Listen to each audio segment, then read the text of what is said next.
ونتوكل عليه ونعوذ بالله من شرور أنفسنا ومن سيئات أعمالنا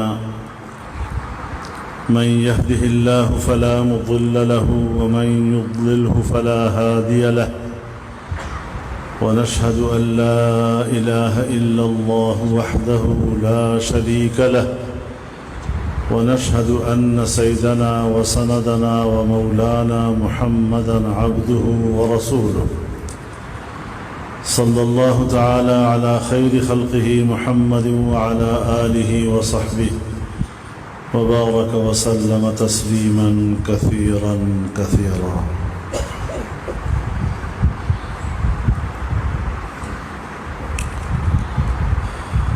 حضرات اکابر علماء کرام،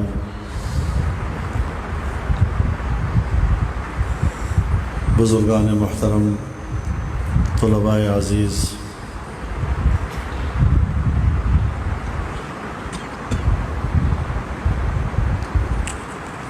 آج کا یہ اجتماع تعزیتی اجتماع ہے.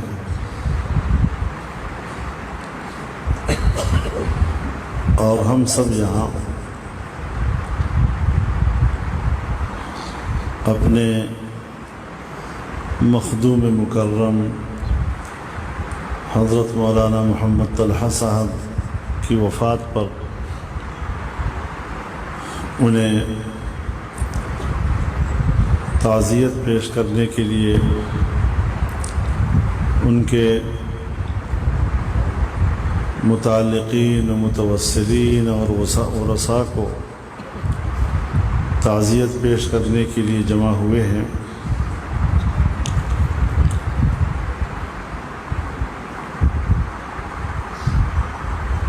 ان کی وفات کی جب خبر آئی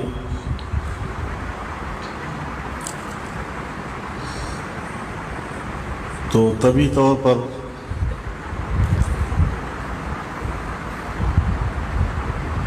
ایک صدمے کا احساس ہوا. طبیعت میں ایک اضطراب آیا اور کافی دنوں تک میں اس احساس میں ڈوبا رہا کہ ہمارے ہاں تعزیت پیش کرنے کے جو مروجہ طریقے ہیں کیسے ممکن ہوگا کہ ہم سہارنپور جائیں، ان کے خانوادے کے سامنے تعزیت کریں.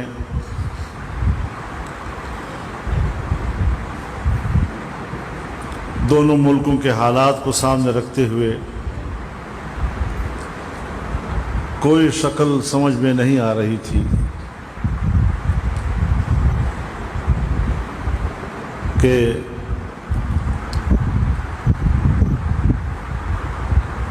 میرے عزیز مکرم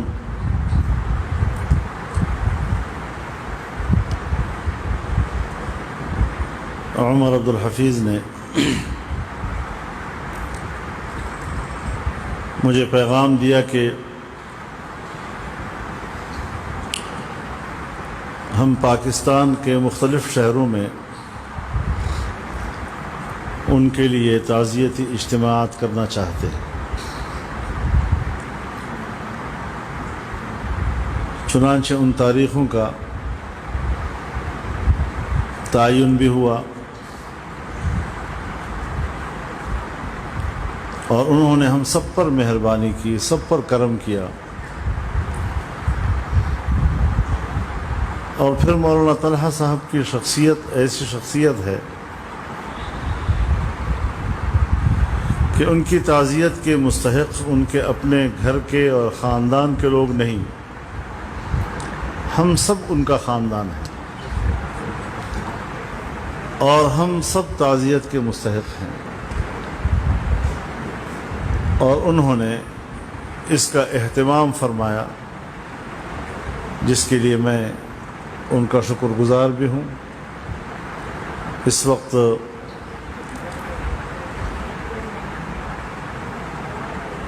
حضرت شیخ زکریا صاحب رحمہ اللہ کے خلیفہ اجل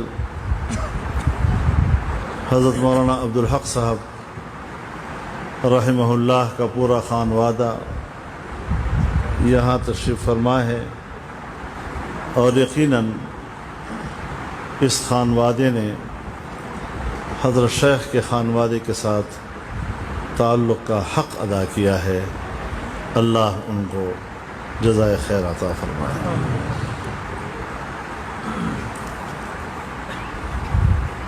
میرے محترم دوستو،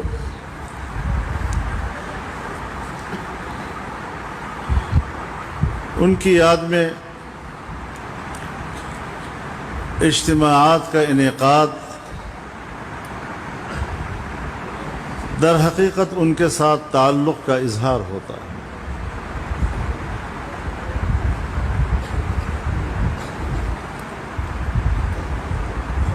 اور ان کے ساتھ نسبت کو تازگی بخشنا ہوتا ہے۔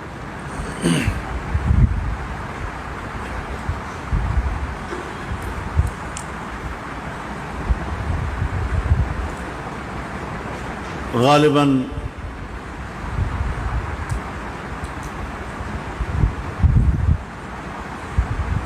انیس سو اناسی کا تبلیغی اجتماع تھا رائے کا،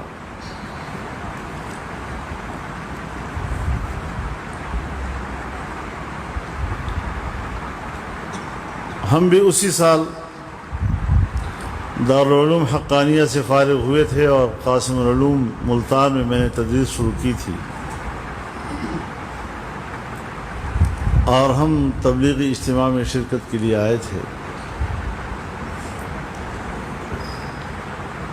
ہم نے رات وہیں گزاری، اور صبح کوئی 8 بجے حضرت والد صاحب رحمہ اللہ،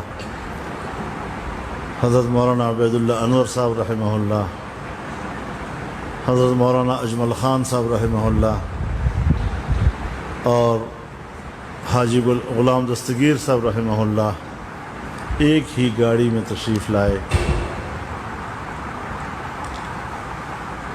اور حضرت کے حجرے کے ساتھ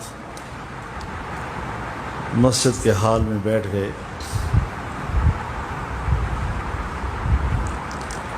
والد صاحب رحمہ اللہ نے فرمایا کہ ہمارے لیے ان کو نہیں اٹھانا، اپنے معمول کے مطابق جس وقت وہ تیار ہو جائیں پھر ہمیں کہنا، تب ہم ملاقات کریں گے۔ اور کوئی 11 بجے ان کی ملاقات کی نوبت آئی۔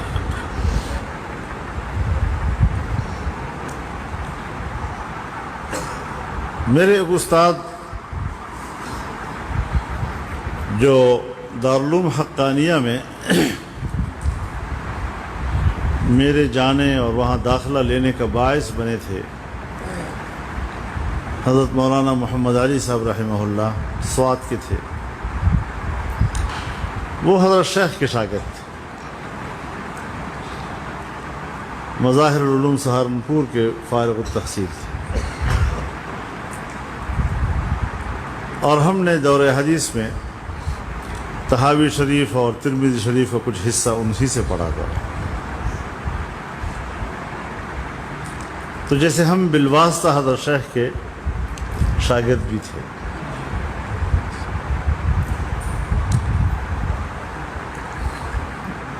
جب ان کی مجلس میں ہم بیٹھے تو مجھے یاد آیا کہ میں نے رات کو خواب دیکھا ہے کہ میں حضرت شیخ سے سپارہ پڑھ رہا ہوں، اور نیند میں بھی مجھے اس بات کا احساس ہے کہ میں قرآن پڑھا ہوا ہوں، لیکن حضرت سے شرف تلمذ حاصل کر رہا ہوں۔ تو میں نے فوراً حضرت والد صاحب کی خدمت میں عرض کیا کہ میں چونکہ ان کا بالواسطہ شاگرد تو ہوں ہی، تو اگر وہ مجھے سند حدیث عطا فرما دیں اور اس کی اجازت دے دیں۔ تو حضرت والد صاحب رحمہ اللہ نے ادباً خود کہنے کی بجائے مولانا عبید اللہ انور صاحب سے کہا کہ آپ فرما دیں۔ تو انہوں نے یہ درخواست ان کی خدمت میں پیش کی، تھوڑی دیر کے بعد مجھے بلایا اور فرمایا کہ حدیث کی کون سی کتاب پڑھاتے ہو؟ اور میرا تو پہلا سال تھا تدریس کا، تو میں نے کہا حضرت ابھی تک تو نہیں پڑھا رہا، ارادہ ہے انشاءاللہ پڑھاؤں گا۔ تو ہاتھ میں ہاتھ دیا اور فرمایا تمہیں حدیث پڑھانے کی اجازت ہے، میرے اکابر کی تشریحات کو سامنے رکھتے ہوئے۔ شرط بھی بڑی سخت لگا دی۔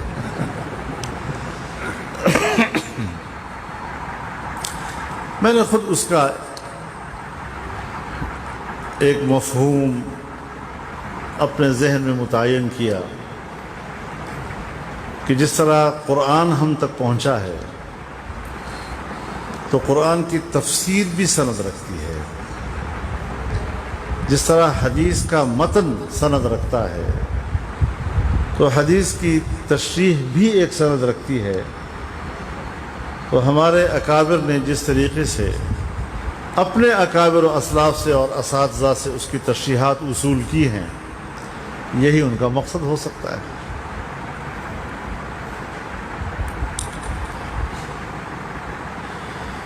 کافی عرصے کے بعد میں برطانیہ گیا، وہاں پر دارالعلوم زکریا میں حاضر ہوا، ڈیوزبری میں ہے نا، ہاں بری میں دارالعلوم عربیہ میں حاضر ہوا، اور یہ میرے خیال میں میرا کوئی دوسرا یا تیسری بار تھی وہاں جانا۔ حضرت مولانا یوسف مطالعہ صاحب آج کل بیمار ہیں، دعا کریں اللہ تعالیٰ ان کو صحت کاملہ عاجلہ مستمرہ نصیب فرمائے۔ میں نے ان سے پوچھ لیا کہ حضرت شیخ نے جب مجھے حدیث کی اجازت دی تو یہ شرط کیوں لگائی؟ تو ان کے آنکھوں میں آنسو آئے اور فرمایا کیوں نہ لگاتے؟ تو انہوں نے عجیب واقعہ سنایا۔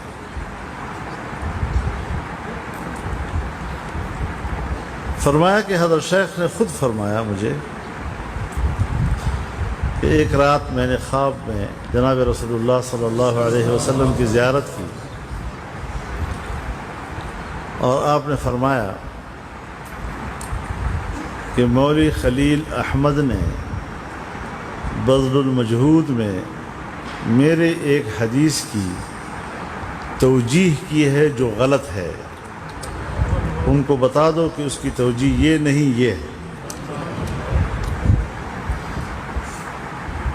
کہتے میں اٹھا، میں نے فوراً وضو بنایا، اس زمانے میں سہارنپور میں بجلی نہیں تھی، لالٹین جلایا اور لالٹین جلا کر چل پڑا ان کی طرف۔ راستے میں جاتا ہوں تو ایک اور آدمی بھی لالٹین جلاتے ہوئے میری طرف آ رہا ہے، آمنے سامنے ہوئے تو مولانا خلیل احمد صاحب، تو مجھے انہوں نے فرمایا کہ کہاں جا رہے ہو؟ میں نے ان کو یہ خواب سنایا، فرمایا مجھے بھی یہی خواب آیا ہے، تو میں آپ کی طرف آ رہا ہوں تاکہ بیٹھ کر اس توجیہ کو ٹھیک کر لیں۔ تو جن کے احادیث کی خدمات کی نگرانی حضرت صلی اللہ علیہ وسلم نے خود کی ہو، پھر کیوں کر وہ آپ کو یہ نہیں کہیں گے؟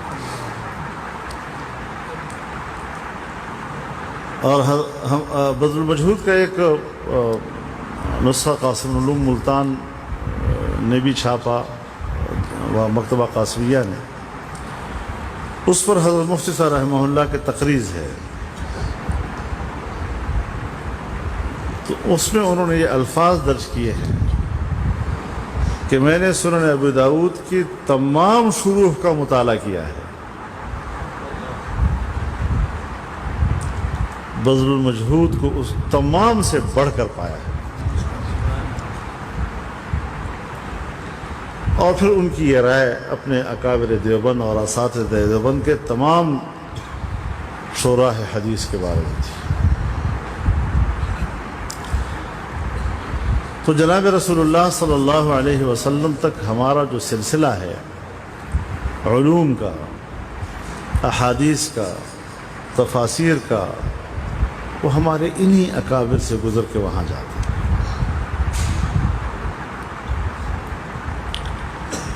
اب جس طرح انسان کا ایک نسب ہوتا ہے، کوئی پٹھان ہے، کوئی پنجابی ہے، کوئی سندھی ہے، کوئی ایرانی ہے، کوئی عربی ہے، اب اس کے نسب ہے، وہ کیا کرے گا؟ نسب کو تو تبدیل نہیں کیا جا سکتا، اچھا ہے برا ہے، نسب ہے اس کا۔ اسی طرح دارالعلوم دیوبند اور اس کے اساتذہ یہ ہمارے سند ہیں۔ اب اس سند سے ہم تو لا تعلق نہیں ہو سکتے، اس سے لا تعلق ہوں گے تو پھر ہم کس طرح لوگوں کے سامنے اللہ کا دین پیش کریں گے؟ ہمارے پاس حوالہ کیا ہوگا؟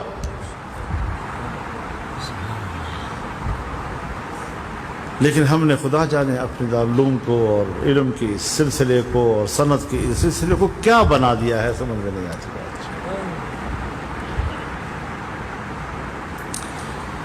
تو ان حضرات نے علوم ظاہریہ میں بھی اور علوم باطنیہ میں بھی امت کی اصلاح کی۔ اگر ایک طرف انگریز نے علی گڑھ میں ایک مدرسہ اور اسکول قائم کرایا تو اس نے اگر فروغ پایا ہے تو سرکار کی چھتری کے نیچے، سرکار کی سرپرستی کے نیچے، لیکن دیوبند کے مدرسے نے اگر فروغ پایا ہے اور پورے برصغیر میں گاؤں گاؤں محلے محلے میں اس کی شاخیں پھیلی ہیں، وہ تو پرائیویٹ سیکٹر ہے۔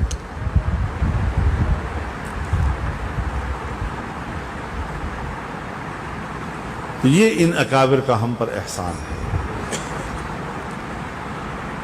ان اجتماعات سے یقیناً ہم ان کے ان احسانات کا حق نہیں ادا کر سکتے، لیکن ایسے اجتماعات کو اللہ کے سامنے بھی بطور تشکر کے پیش کر سکتے ہیں، اور اس نسبت کو بھی ہم قائم رکھنے میں کامیاب ہو جاتے ہیں۔ اللہ تعالی ہمارے اس نسبت کو قائم و دائم رکھے۔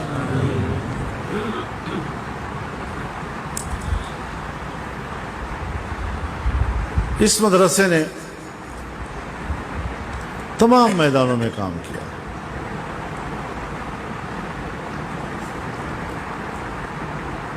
مدارس کی صورت میں، درس و تدریس کی صورت میں، تحقیق و تصنیف کی صورت میں، خانقاہوں میں ذکر و اذکار کی صورت میں،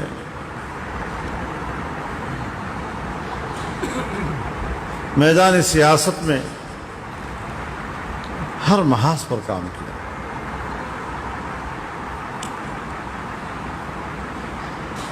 اور ان تمام چیزوں کو ہم از روئے شرع دیکھتے ہیں،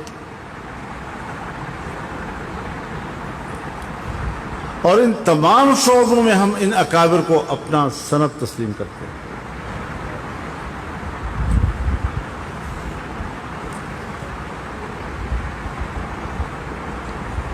لیکن آج ان تمام سلسلوں کو نشانہ بنایا جا رہا ہے۔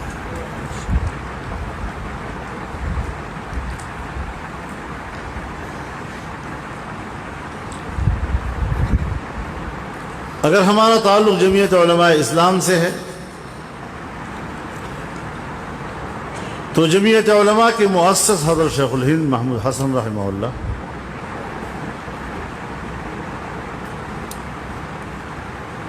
اس سے پہلے ان کی تحریک خلافت کی تحریک، حضرت حجت الاسلام قاسم العلوم و خیرات محمد قاسم نانوتوی رحمہ اللہ، شاملی محاذ کے آخری مجاہد حاجی امداد اللہ مہاجر مکی، حضرت مولانا رشید احمد گنگوہی، حافظ ضامن شہید، یہ وہ ہمارا سارا طائفہ ہے جس نے برصغیر کی آزادی کی جدوجہد کی، قربانیاں دی، اور یہ سلسلہ سید اسماعیل شہید اور سید احمد بریلوی اور آگے حضرت شاہ ولی اللہ تک پہنچتا ہے۔ حدیث کی سند بھی تو حضرت شاہ ولی اللہ سے گزرتی ہے۔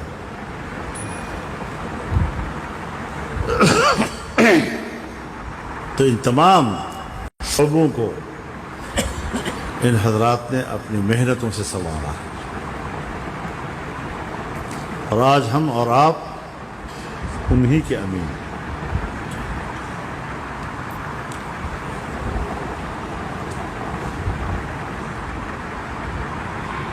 مدارس کی صورت میں بھی ہم نے اس کی حفاظت کرنی ہے،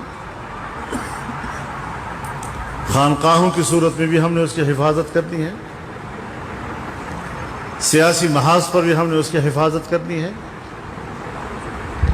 لیکن میرے اکابر کی تشریحات کے مطابق یہ جو ہم نے از خود نت نئی تشریحات بنائی ہیں، پتہ نہیں دیوبند کا ہم نے کیا سے کیا ترجمہ کر دیا ہے، جگہ جگہ پر دکانیں لگا دی۔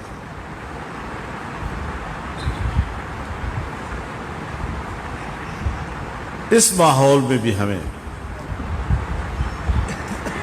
اس کی حقیقی روح کو سامنے رکھتے ہوئے ہم نے کام کرنا ہے۔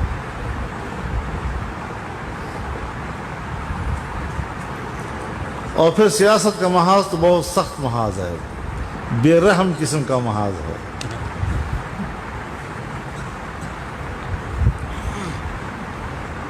امام الہند ابوالکلام آزاد رحمہ اللہ فرماتے ہیں سیاست کے سینے میں دل ہی نہیں ہوتا۔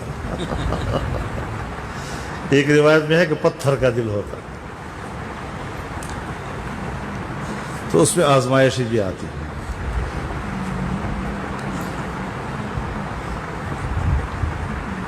اور باطل بے رحم ہو کر حملے کرتا ہے، بد اخلاقیوں پر اترتا ہے، لیکن جن آزمائشوں سے حضرت شیخ الاسلام حسین احمد مدنی گزرے ہیں، ہمیں تو میرے خیال میں ابھی ان آزمائشوں کا کوئی سایہ بھی نہیں لگا۔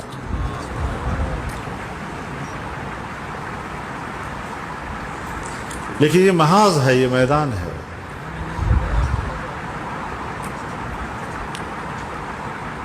ہم کامیابی اور ناکامی کا معیار اس بات کو قرار دیتے ہیں کہ ہم نے نتیجہ حاصل کیا یا نہیں۔ حالانکہ علماء خود واقف ہیں کہ نتیجے کا مالک تو اللہ ہے،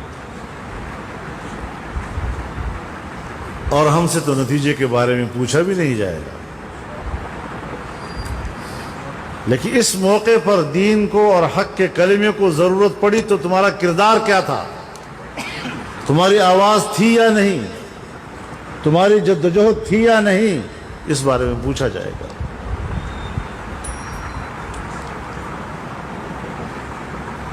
تو یہ وہ میدان ہے، یہ وہ محاذ ہے جس پر آج ہم مصروف عمل ہیں۔ خانقاہی ماحول میں بھی لفظ مجاہدے اور لفظ ریاست کا استعمال ہوتا ہے، ہوتا ہے نہیں ہوتا؟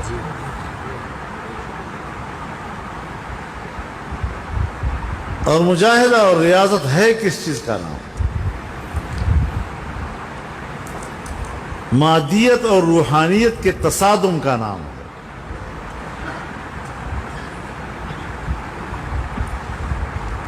اندر کی کثافتوں کو روحانی لطافتوں میں تبدیل کرنا، اسی کے لیے ضربیں لگائی جاتی ہیں۔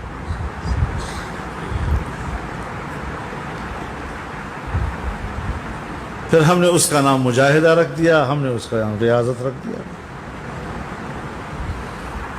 یاد رکھیں، جناب رسول اللہ صلی اللہ علیہ وسلم کی ارشادات کی روشنی میں جہاد نام ہے اعلاء کلمت اللہ کا. قومیت، وطنیت، عصبیت، ان کے لیے لڑنا، اس کے لیے لفظ جہاد استعمال نہیں ہوا ہے. اعلاء کلمت اللہ کے لیے جدوجہد کو جہاد کہا گیا.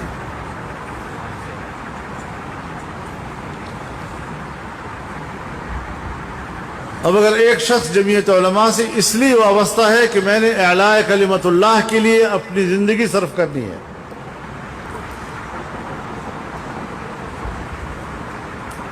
اب دیکھنا یہ ہے کہ اس کا ماحول کیا ہے. ماحول اس کا سیاسی ہے، اور سیاسی بھی انتخابی. تو انتخابی سیاست میں آپ اسمبلی تک پہنچ جاتے ہیں،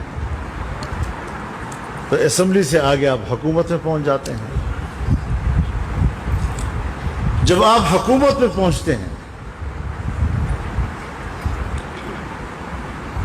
تو پھر ملکی وسائل پر آپ کو دسترس حاصل ہو جاتا ہے، اور ان ملکی وسائل کے ساتھ عام آدمی کی ضرورتیں وابستہ ہوتی ہیں. چنانچہ جب آپ پارلیمانی سیاست کریں گے، انتخابی سیاست کریں گے، تو پھر عام آدمی آئے گا، مجھے روزگار دو، میرے بیٹے کو نوکری دو، مجھے اسکول دو، مجھے ہسپتال دو، مجھے سڑک بنا کر دو. یہ ساری باتیں اس وقت آپ سے کی جاتی ہیں جب آپ پارلیمانی سیاست کرتے ہیں. آپ پارلیمانی سیاست نہ کریں، کوئی آدمی آپ کے پاس نہیں آئے گا ان کاموں کے لیے. اب جب عوام کا ہجوم آپ کی طرف آتا ہے اور وہ مادی حوالے سے مطالبات کرتا ہے، تو یہاں تصادم پیدا ہوتا ہے کہ آپ کی شمولیت کی جو بنیاد اور اساس ہے وہ اعلاء کلمت اللہ ہے. سامنے سے پبلک کی طرف سے ایک ہجوم آتا ہے جو مادی ضرورتوں کا ہجوم ہوتا ہے، تو مادیات اور روحانیات میں ایک تصادم آ جاتا ہے. اب یہاں آپ نے محنت کرنی ہے کہ اعلاء کلمت اللہ کے مقصد کو ہر صورت پہ غالب رکھنا ہے. وہ مقصد دب نہ جائے، وہ مقصد گم نہ ہو جائے. اب مشکل یہ ہے کہ اس میں خدمت خلق کا ایک ماحول ملتا ہے.